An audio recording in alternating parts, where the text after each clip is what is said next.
Setelah dikembangkan 2017 lalu, Sumatera Selatan dan proyek Lola sedang memperluas sistem informasi penataan ruang atau Citarum ke Kabupaten Banyuasin dan Musi Banyuasin.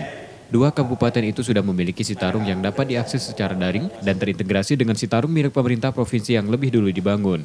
Masyarakat terutama investor dapat mengakses secara online. 2018, saya kira memang ini sudah menjadi rancangan di awal karena pengembangan sistem informasi penataan ruang di provinsi perlu untuk diuji dan dicobakan pada tingkat kabupaten. Dampingan dalam konteks pengembangan kapasitas di dalam pengelolaan sistem. Itu nanti juga menjadi PR kita bersama dan saya rasa kita akan sama-sama atasi ya dalam konteks bagaimana mengembangkan kapasitas agar sistemnya itu juga bisa dijalankan dan dipastikan proper sesuai yang diharapkan.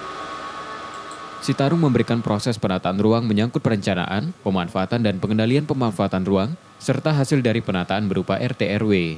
Sistem ini terus dikembangkan karena tata ruang menjadi keberhasilan dalam pengembangan wilayah.